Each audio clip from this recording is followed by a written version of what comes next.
자, 옆에 분들과 다시 한번 인사하겠습니다. 오늘 정말 잘 오셨습니다. 자, 은혜 받기 원합니다. 예, 감사합니다. 여러분 한 주간 참 고생 많으셨습니다. 오늘도 불타는 금요일을 맞아서 세상 가운데 가지 않고 이 자리에 나오신 분들이 얼마나 귀한지 모릅니다. 우리 특별히 이제 정현두 권사님 한 주간 고생 많으셨죠? 예, 한 주간 이 하남시에서 일하시다가 이게 정왕동으로 이렇게 일주일 만에 돌아오시는데 이제 수요일 날 한 번 못 뵈는 것 뿐인데 되게 오랜만에 뵙는 것 같아요. 아무쪼록 이 자리에 여러 가지 힘든 일정에도 불구하고 이제 나오신 여러분들의 심령 가운데 주께서 허락하시는 평안과 기쁨이 함께 하시기를 주님의 이름으로 축복합니다. 오늘 우리가 읽은 이 본문을 보면 예수께서 나사렛에 있는 회당에 가서 말씀을 전하시는데요. 자, 당연한 이야기겠지만 주님께서 전하시는 이 가르침들이 얼마나 은혜로운지 모릅니다. 자, 22절을 보니까 그 가운데 있었던 사람들이 이런 반응을 보였다고 하는데요. 자, 제가 우리말 버전으로 한번 읽어볼게요. 그 자리에 있던 사람들이 모두 그의 입에서 나오는 은혜로운 말을 놀랍게 여겼더라. 자, 그러니까 그냥 은혜로운 정도가 아니라 이 깜짝 놀랄 정도로 은혜로운 말씀이 누구의 입에서 나왔다는 거죠? 예수님의 입에서 나왔다는 거예요. 제가 이제 공교롭게도 며칠 전에 목양실에 제가 초등학교 때 썼던 일기장이 좀 있어가지고 그 일기장에 나와 있는 내용 중에 한 구절을 보고 되게 웃었는데요. 그때 제가 이런 일기를 썼더라고요. 만약 타임머신이 있었다고 한다면 예수님의 시대로 가서 예수님을 한번 안아보고 싶다. 왜냐하면 아직까지는 나에게 예수님이 살아있다라는 증거가 없기 때문이다. 이게 굉장히 솔직하게 썼더라고요. 그러니까 예수님이 진짜 뭐 살아계신지 안 살아계신지 모르겠으니까 타임머신을 타고 그때 돌아가서 그분이 전하시는 말씀을 전해 듣고 싶다. 뭐 이런 바람을 가졌던 것 같은데요. 자, 그런데 한편으로는 제가 한국 사람이라 예수께서 전하시는 말씀을 잘 못 알아들었을 것 같긴 한데요. 좌우지간 우리 주님께서 정말로 특별한 말씀을 전했을 것 같다는 생각이 들고요. 그 주님의 말씀을 듣기만 하면 모두가 다 예수 안에서 생명을 누릴 것 같다라는 그런 기대가 되기도 합니다. 자, 그런데 바로 이렇게 은혜로운 말씀을 듣고 있는 사람들에게 자, 지금 설교를 전하시는 분이 누구시라고요? 예수께서 전하시는데도 불구하고 그 말씀을 듣고 있는 이 성도들에게 아주 이상한 반응이 일어나는데요. 자, 우리 다 같이 28절부터 29절 말씀 천천히 한번 읽어볼게요. 자, 28절부터 읽어봅니다. 시작. 회당에 있는 자들이 이것을 듣고 다 크게 화가 나서 일어나 동네 밖으로 쫓아내어 그 동네가 건설된 산 낭떠러기까지 끌고 가서 밀쳐 떨어뜨리고자 하되. 자, 아까 뭐라 그랬어요? 예수님께서 전하시는 말이 왜 놀라웠다 그랬죠? 너무 은혜스러워서 놀라웠다 그랬어요. 그런데 예수께서 전하시는 말씀은 분명히 놀라운 말씀인데 그 말씀을 듣고 있는 사람들이 갑자기 화가 나가지고 예수를 죽이려고 이 사단을 벌이는 것을 볼 수 있습니다. 자, 여러분, 우리는 보통 믿음은 들음에서부터 난다고 하지 않습니까? 자, 그러니까 이 설교자가 제대로 된 말씀을 전하지 못해서 문제이지 은혜로운 말씀이 전해지기만 하면 그것이 반드시 듣고 있는 성도님들에게 변화가 일어날 것에 대한 기대가 우리 안에 있습니다. 자, 그런데 이스라엘 백성들은 도대체 왜 주께서 전하시는 말씀 앞에서도 이런 이상한 반응을 보이는 것일까요? 자, 오늘 우리가 읽은 이 본문을 꼼꼼히 묵상해 보면 그 이유를 어렵지 않게 알 수 있는데요. 자, 일단 제일 먼저 눈에 들어오는 것은 22절입니다. 자, 당시 이 이스라엘 백성들은 너무나 은혜로운 말씀을 전하시는 예수님께 이렇게 반문합니다. 자, 한번 따라해 보겠습니다. 이 사람은 요셉의 아들이 아니냐. 예, 사실 이 본문에 나오는 나사렛이라는 동네는 예수께서 유년 시절을 보낸 동네로서 그렇다 보니 그 지역의 사람들은 예수의 성장 과정을 꽤 많은 사람들이 알고 있었습니다. 자, 그러니까 예수께서 어린 시절에 어떤 모습으로 자랐는지들 다 보았고요. 심지어 그분의 가족들과 부모들의 세세한 삶의 스토리까지 모조리 다 알고 있었다는 것이죠. 자, 그렇다 보니 그들은 예수께서 설교하시는 모습을 보고도 나사렛같이 후진 동네에서 자란 사람이 어떻게 선생 노릇 할 수 있느냐고 의문을 제기하고요. 자, 또한 목수의 아들을 주제에 어떻게 선생 노릇을 할 수 있냐는 문제를 제기하게 됩니다. 자, 사실 여러분, 이 나사렛은 지도상으로 볼 때 갈릴리 호수 남서쪽에 위치한 작은 마을인데요. 안타깝게도 이 지역은 이방 땅과 매우 가까웠던지라 많은 유대인들이 이방 땅으로 이 지역을 간주했다고 합니다. 자, 그러니까 이 유대 본토가 예루살렘 중심으로 돼 있거든요. 자, 가운데는 뭐가 있어요? 예루살렘에 있는데, 예루살렘에서 가장 먼 땅 중에 하나가 갈릴리고 나사렛이었어요. 자, 그러니까 그 많은 사람들이 나사렛 사람들을 인정하지 않고 차별하는 정서가 있었다는 것입니다. 자, 이것을 제대로 이해하기 위해서는 이스라엘 백성들이 가지고 있는 이 거룩이라는 개념을 좀 이해할 필요가 있는데요. 자, 여러분들이 보았을 때는 어떤 사람들이 거룩한 사람 같으세요? 네, 너무 어려운 질문 하죠. 목사님이 이런 질문 안 했으면 좋겠는데. 자, 그런데 오늘날 우리들은 뭐 기도를 많이 한다거나 교회 생활을 충실한다거나 뭐 헌신하는 것을 가리켜서 거룩하다고 여길지 모르겠지만, 그들은 철저히 하나님과의 물리적인 거리를 바탕으로 이 거룩이라는 걸 이해했습니다. 자, 그러니까 오늘날 우리들은 하나님께서 어디에 있다고 생각을 해요? 너무 어려운 질문 했나요? 내 안에 있어요. 우리 하나님께서 내 안에 있으니까 뭐 그냥 뭐 교회를 나와서 예배를 드릴 수도 있고, 사실 집에서도 기도하면 주님께서 그 기도를 들으신다, 안 들으신다? 네, 들으신다. 우리는 장소에 대한 구분이 좀 많이 사라졌어요. 그런데 이스라엘 백성들은 하나님께서 예루살렘 성전 안에 거하신다라고 생각을 한 거예요. 자, 그러니까 예루살렘 성전을 기준으로 거룩을 생각을 했는데요. 전 세계에서 하나님께서 거하시는 예루살렘이라는 도시가 가장 거룩하고요. 예루살렘 성 중에서도 예루살렘 성전이 거룩하고요. 예루살렘 성전 중에서도 성전 제일 안쪽에 있는 무엇이요? 예, 지성소가 가장 이 거룩한 땅으로 여겼습니다. 자, 그러니까 하나님과의 물리적인 거리가 가까울수록 거룩해진다고 여긴 것입니다. 자, 그렇다 보니 예루살렘과 멀리 떨어져 있을 뿐더러 이방 땅과 붙어 있는 나사렛, 그리고 나사렛은 그렇다 보니까 이방인들이 실제로 많이 살고 있었거든요. 그러니까 이 땅은 속되고 더러운 땅일 수밖에 없는 것입니다. 여러분, 오늘날 우리들은 이것을 좀 이해하기 어려울 수 있으나 불과 몇백 년 전까지만 해도 교회를 다니는 우리들에게 이런 정서가 있었는데요. 여러분, 이 유럽 여행을 가보면은요, 참 놀라운 장면이 뭐가 있냐면요. 여러분, 우리나라는 이 공동묘지가 저기 대부분 산에 있죠. 네, 안 가보셨어요? 공동묘지가 대부분 이렇게 산에 있는데, 유럽은 그 공동묘지가 그 성당 근처에 있습니다. 성당.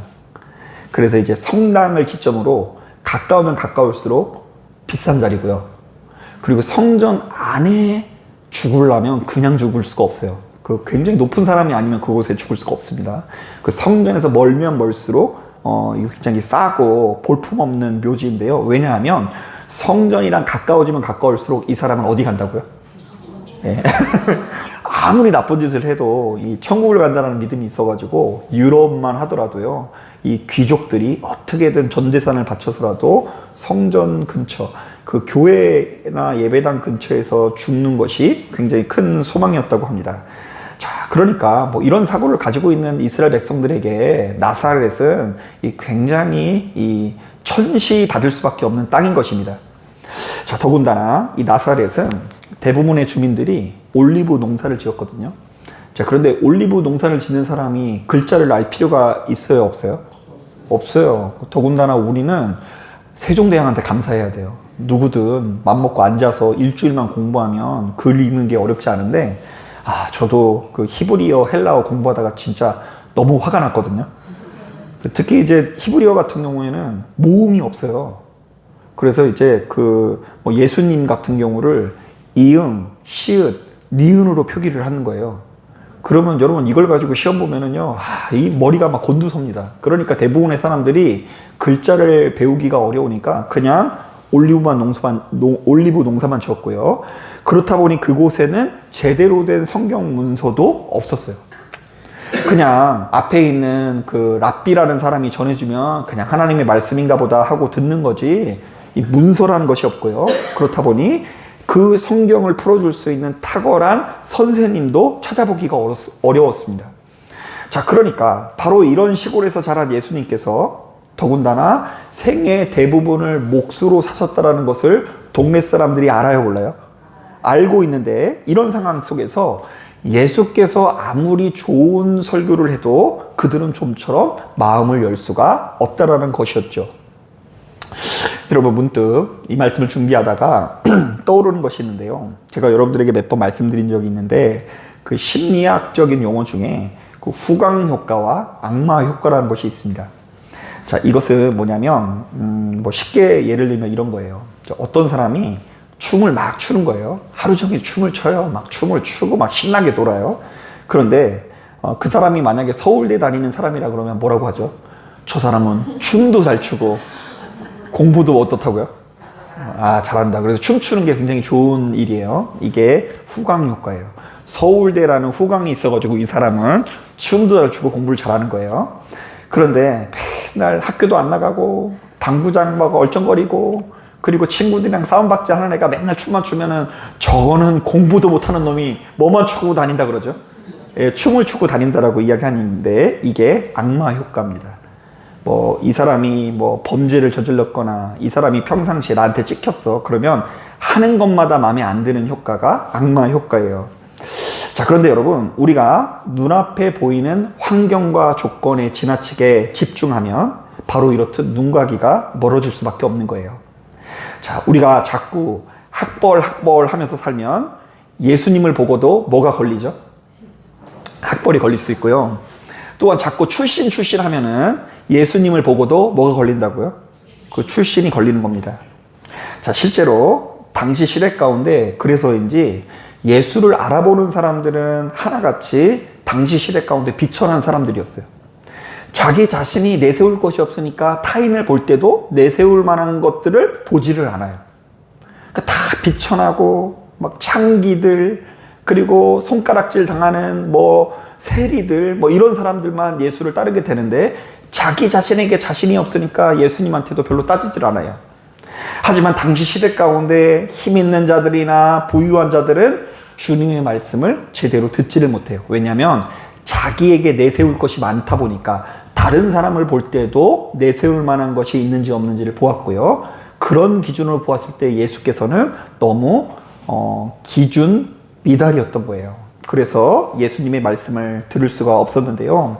여러분, 그러고 보니까 여러분 어디 가서 좋은 말씀이 전해진다라고 해서 막 흥분하면서 쫓아다니지 마시고, 물론 그것도 중요하지만 그런 열정도 중요하지만 내가 겸손한 마음으로 내게 들려오는 하나님의 말씀 그 자체에 반응할 수 있는 영적인 눈과 귀가 있어야 된다는 것을 기억하시길 바랍니다. 자, 그러니까 세상 사람들과 똑같은 것만 열광해서는 안 돼요. 세상 사람들이 돈 좋아한다고 해서 우리도 돈 좋아하면 그것 때문에 예수를 못 알아보고요. 세상 사람들이 세상의 권세와 능력을 알아본다고 해서 그것을 열광한다고 해서 우리도 열광하면 예수를 알아보지 못해요. 우리는 그 심령에 가난함이 있어야 되고요. 겸손함이 있어야 되고요. 내가 참 별거 아니라는 것을 깨달을 때에 하나님의 말씀이 말씀될 수 있을 줄로 믿습니다. 자, 그런가 하면 두 번째로 예수께서 오늘 본문의 말씀을 보면 유대인들이 참 싫어할 만한 이야기들만 거듭해서 하시는데요. 자, 이게 도대체 무슨 얘기인지 한번 25절부터 26절 우리 천천히 한번 읽어볼게요.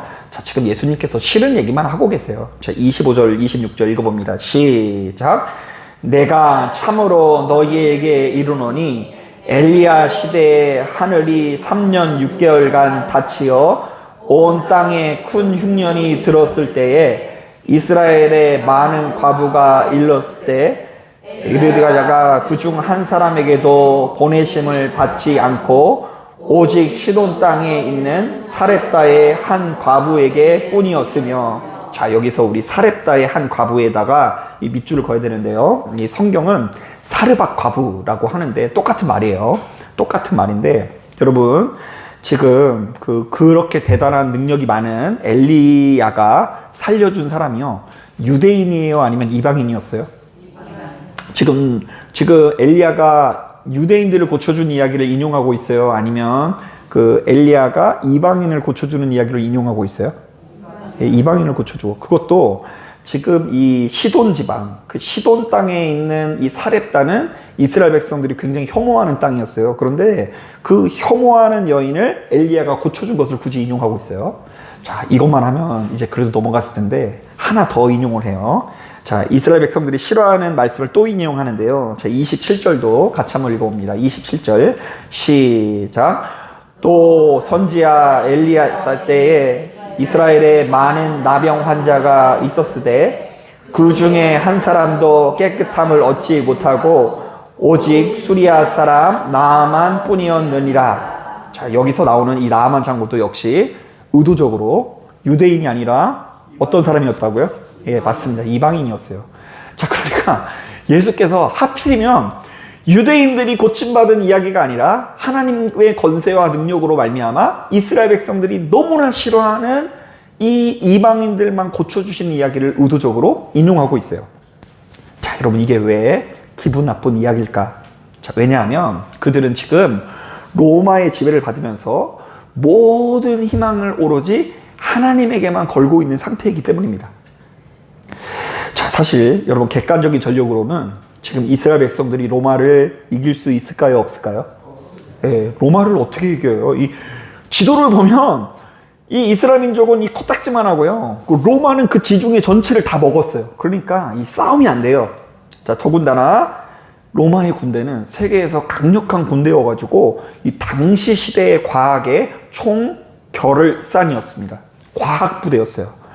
자, 그렇다 보니 이스라엘 백성들은 매일같이 이렇게 기도했다고 합니다. 하나님, 일전에 우리 조상들과 언약을 맺으셨죠. 하나님께서 우리 민족을 보호해 주시고 반드시 전 세계에서 가장 힘 있는 나라로 만들어 주실 것을 믿습니다. 우리의 피에는 아브라함의 피가 흐릅니다. 우리는 낳은 지 8일 만에 할례를 행하고 우리는 율법을 지키는 거룩한 민족입니다. 그러니 저 이방인들은 무찔러 주시고 유대인들인 우리들을 독립시켜 주시고 구원해 주실 것을 믿습니다. 예, 여러분 아멘 하시니까 제가 깜짝 놀랐어요. 예. 그런데 여러분, 바로 이런 상황 속에서 예수께서 초치는 이야기를 하는 거예요. 자, 봐라. 성경을 묵상해 보니까 하나님께서 너희 민족만 아끼고 이뻐하시는 것이 아니더라. 하나님께서는 너희들이 가장 혐오하는 시돈 땅에 사는 사르밧 과부를 살리셨다. 하나님께서는 너희들이 가장 혐오하는 나아만 장군의 나병조차도 다 지금 고치셨다.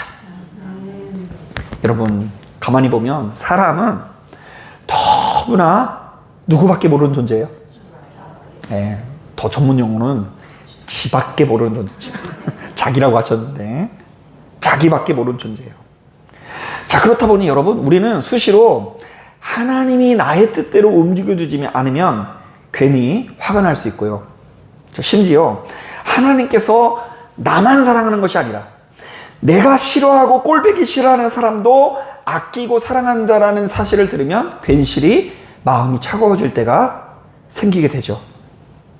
자, 그러므로 성도가 하나님과 친밀히 교제하기 위해서는 바로 이러한 자기 중심성을 내려놓고 은혜의 사람이 되어야 합니다. 아멘. 자, 그러니까 은혜 받는 것을 방해하는 것은 자기 중심성이에요. 나밖에 모르는 거. 내가 대단하고 내가 최고인 줄 아는 사람이 꺾여서 은혜의 사람이 되는 것이 말씀이 말씀으로 들을 수 있는 비결이라는 것입니다. 자, 그렇다면 우리가 은혜의 사람이 되었다는 것은 어떤 의미가 있냐면요, 아주 간단합니다. 자, 오늘 이 말씀의 구조로 따지면 이렇게 해석해 볼 수 있습니다. 한번 따라해 보겠습니다. 나야말로 사르밧 과부요, 나야말로 나아만 장군입니다. 유대인들은 너무나 자기중심적이었어요. 자기가 신앙생활을 되게 잘한다라는 자부심이 가득했습니다. 자기는 태어난 지 8일 만에 할례를 받았고 율법을 지키고 있다는 자부심이 가득해서 하나님께서는 저렇게 형편없는 사르밧 과부나 나아만 장군은 외면할지라도 자신들에게 큰 복을 주실 거라고 여겼습니다. 하지만 주님께서는 이 같은 인식을 깨트리며 말씀하십니다. 은혜의 말씀이 은혜로 들리기 위해서는 너희부터가 얼마나 큰 은혜를 입은 자인지를 깨달아야 한다. 사실은 너희야말로 죽을 수밖에 없는 죄인의 자리에 있었지만 하나님께서 은혜를 베풀어 주신 덕분에 이렇게 좋은 것을 누리고 있다는 것을 기억하라. 엄연히 따졌을 때 너희야말로 사르밧 과부요 나아만 장군인 것을 기억해야 하느니라. 여러분, 이 같은 구도가 우리가 그 요나서를 묵상해 보면 명확하게 드러납니다. 제가 여러분들에게 한 2년 전에 한번 설교를 했더라고요. 그 요나서의 구조를 이렇게 묵상해 보면 참 흥미로운 게 뭐냐면요. 그 여러분 아이들 그 미술 작품 중에 데칼코마니라고 아세요? 이게 물감 여기다 짜가지고 반으로 딱 접으면 그 반대에 똑같은 거 찍히잖아요. 그런데 이제 요나서의 구조가 그렇게 돼 있어요. 1, 2장과 3, 4장의 내용이 적으면 똑같이 포개지는데요. 어떻게 포개지냐면 가령 예를 들면 이렇습니다. 1장부터 2장은 요나의 불순종을 다룹니다. 자, 하나님께서 니느웨로 가서 복음을 전하니까 얘가 말을 들어야 안 들어요? 이 선지자가 성격이 화끈해요. 하나님께서 가라고 하니까 한 땅을 가지 않고 다른 땅으로 가다가 그곳에서 고래한테 잡히게 됩니다. 자, 그런데 그 고래 뱃속, 큰 물고기 뱃속을 이 당시 사람들이 생각하는 죽음의 모습으로 기록하고 있어요. 자, 그러니까 요나가 그 물고기 뱃속에서 기도하는 것은 무엇 가운데 기도하는 거라고요? 네, 죽음 가운데. 스올이 죽음이에요. 네, 지옥 가운데 지금 고백하는 거예요. 그래서 그 지옥을 이기게 해달라고, 사실은 도와달라고 기도를 한 거죠. 자, 그런데 원래 얘는 불순종했으니까 당시 기준으로 봤을 땐 죽어야 돼요. 자, 그런데 이 요나가 하나님의 은혜로 살아나요, 안 살아나요? 네, 살아나게 됩니다. 자, 그러면 이제 요나도 무엇을 입은 사람이에요? 은혜를 입은 사람이에요. 자, 그런데 3장, 4장을 보면 또 니느웨의 불순종, 그리고 하나님 앞에 하나님께서 그들에게 경고하사 너희들이 불순종하면 이제 곧 있으면 죽게 될 거다라고 경고하시는 장면이 나옵니다. 자, 그랬더니 이 니느웨 사람들이 지혜로워서 이 요나를 통해서 전해지는 하나님 말씀에 순종해서 결국 회개를 하게 되죠. 자, 그랬더니 하나님께서 이 니느웨에게 책임을 묻지 않고 용서를 해주시는 거예요. 자, 하나님께서 은혜를 베푸사 니느웨를 용서해 주셨어요. 그런데 그러자마자 딱 한 사람이 갑자기 성질을 버럭 냅니다. 그게 누굴까요? 요나예요. 자, 요나는 지금 죽을 지경에 놓여진 사람이에요. 어떤 면에서 니느웨보다 더 악한 죄인이에요. 니느웨는 회개했잖아요. 그런데 요나는 회개를 했어요, 안 했어요? 안 했어. 도망가서 사형 판결을 받았는데 은혜로 살아난 자예요. 근데 쥐는 은혜로 살아놓고 은혜로 용서를 받는 니느웨를 보고 견디지 못해서 성질을 버럭 냅니다. 그래서 이 요나에게 도무지 이해할 수 없는 하나님의 사랑을 설명하는 말씀이 요나서인데요. 이 요나서를 보면 이 요나라는 존재가 그 하나님 앞에서 강팍한 이스라엘을 상징한다는 것을 알 수 있어요. 누가 제일 은혜를 받았죠? 이스라엘이 은혜를 받았어요. 이스라엘 잘한 거 하나도 없어요. 출애굽에서부터 지금 예수님께서 이 땅에 오시는 순간까지 잘하고 내세울 만한 것들이 아무것도 없었어요. 그런데 쥐는 그렇게 은혜를 받아놓고 자기는 엄청난 은혜를 받아놓고 다른 이방인들이 은혜 받는 것을 보지를 못하는 거예요. 듣지를 못하는 거예요. 나아만 장군이 고침을 받았다고? 나아만 장군이 치료를 받고 사르밧 과부가 고침을 받았다고? 이해할 수 없고요. 심지어 예수께서 이스라엘 백성들이 너무나 싫어하는 로마 사람들마저도 아끼고 사랑하신다라는 말을 받아들일 수가 없었고요. 그로 인해서 예수를 십자가에 못 박게 됩니다. 자, 사랑하는 여러분, 이것은 오늘날 우리들에게도 마찬가지입니다. 오늘날 우리들도 똑같이 하나님의 말씀을 들어도 어떤 이에게는 그것이 믿음이 되고 어떤 이에게는 그것이 도리어 화가 될 수 있는 거죠. 자, 그 차이는 결국 말씀의 차이일 수도 있지만 심령의 차이에서 비롯된다고 볼 수 있는데요. 사실 육신의 옷을 입고 있는 우리들은 나도 모르는 사이에 이런저런 자부심이 덕지덕지 붙을 수 있어요. 특히 여러분, 제가 여러분들에게 초치는 소리를 하자면 이 금요 예배에 나오시는 분일수록 여러분 겸손한 마음을 갖기가 어려울 수 있어요. 새벽에 기도를 많이 하는 만큼, 내가 헌금생활 철저히 하는 만큼, 내가 교회에서 직분을 받는 만큼, 내가 기도의 수준이 높은 사람일수록 자기 자신에 대한 자부심이 가득할 수도 있어요. 그렇다 보니 우리들의 기도가 이렇게 오염될 수 있죠. 하나님, 제가 이만큼 했으니 당연히 제 기도를 먼저 들어주셔야죠. 하나님, 교회도 대충 다니는 저 사람보다 제가 더 낫지 않습니까? 저를 저 사람보다 더 귀하게 써 주시옵소서. 아멘 하시면 안 돼요. 실제로 여러분, 제가 전도사 시절에 이런 것과 관련되어 있는 것들을 많이 보았는데요. 한 권사님이 실족을 했어요. 크게. 왜 그러냐 봤더니 이분과 친하게 지내는 한 집사님이 계셨는데, 이 권사님은 교회를 이끌어가는 아주 중직자고요. 이 집사님은 교회를 그냥 주일도 막 겨우겨우 나오고 주일도 뭐 안 나올 때도 있고 이러는 집사님인데, 두 아들이 비슷한 시점에 수능 시험을 봤는데, 예, 드라마 많이 보신 분은 알겠죠. 누가 더 수능 성적을 잘 봤을까요?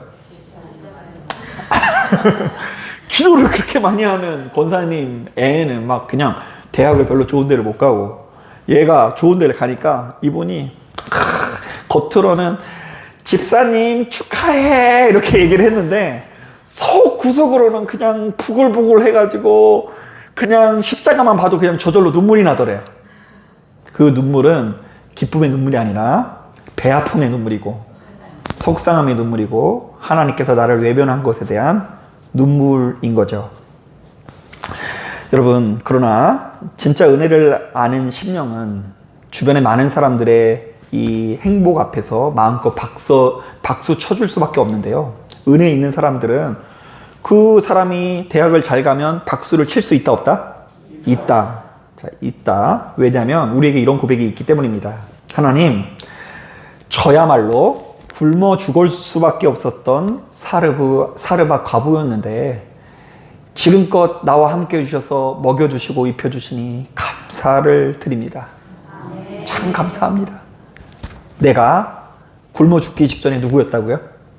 사르바 과부였다라는 믿음이 내 안에 있기 때문이에요. 그래서 이렇게 살아있는 게 기적인 거예요. 그리고 나아만 장군처럼 지금 주어진 질병 앞에서 나는 그 무엇도 할 수 없는 무능한 자였는데 하나님의 은혜로 이렇게 숨 쉬고 있는 것이 참 감사합니다. 야, 나아만 장군이 세계에서 가장 강한 사람이어서 당시만 해도. 그런데 자신의 피부에 닥친 병 앞에서 할 수 있는 게 있어요, 없어요? 아무것도 할 수 없는 거예요. 무력해요. 무능해요. 그냥 깨꼬닥하고 죽는 것은 차라리 축복이에요.